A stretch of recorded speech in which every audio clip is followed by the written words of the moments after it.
Okay, so after installing the SSMS, first thing we will try to connect to the underlying SQL server.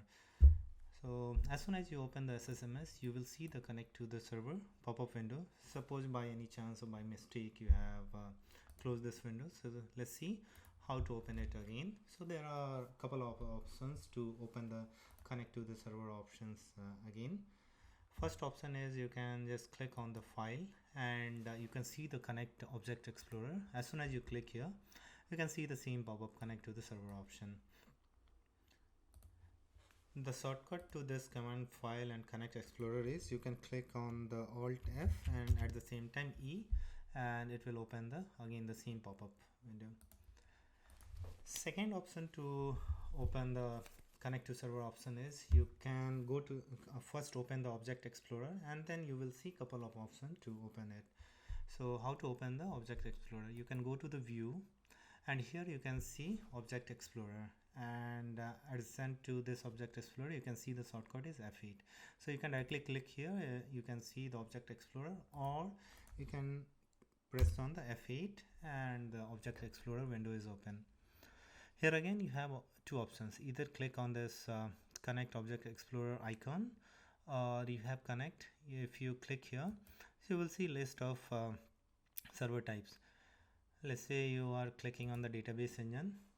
Here you can see as soon as I click here I can see the connect to the server, but here server type this drop down list is disabled.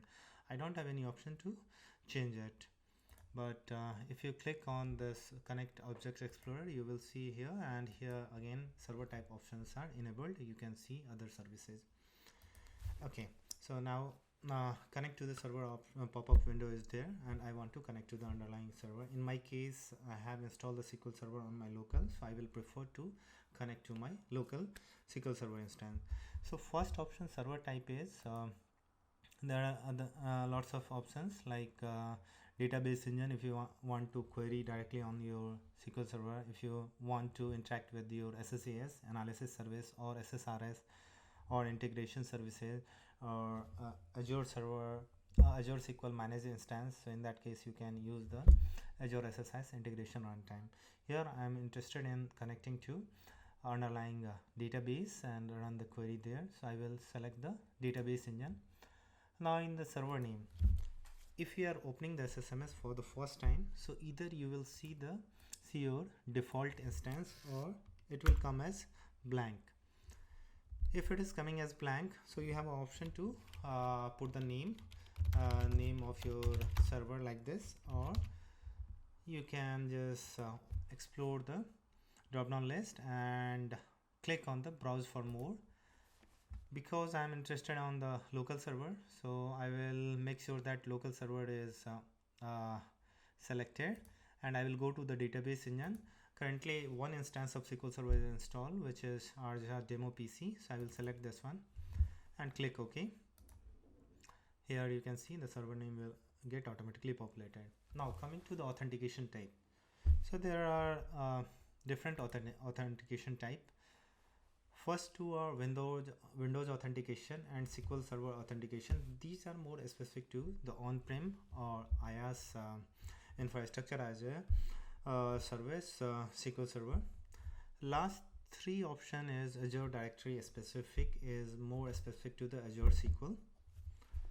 This SQL Server authentication mode is applicable for both for IaaS or on-prem as well as the Azure SQL. This AAD universal with multi-factor authentication or password or integrated if you are connecting with the Azure SQL. Here I am trying to connect to my on-premise SQL Server instance with the Windows authentication mode, so I will select the Windows authentication. In Windows authentication, this username password, this will be disabled. You don't have option to change it. So after selecting it, just click on the connect option. If everything works well, you can see this green along with your database, you can see this a small green triangle icon. So it means database is up and running and you have successfully connected to your database. You can explore the database node and you can see all the available database which is accessible to you.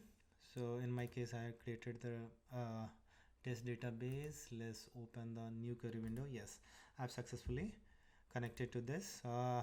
In this query window, you can verify here. This will tell you the server name. The second column will tell you the user, which user is connected to this particular query, and this is the database.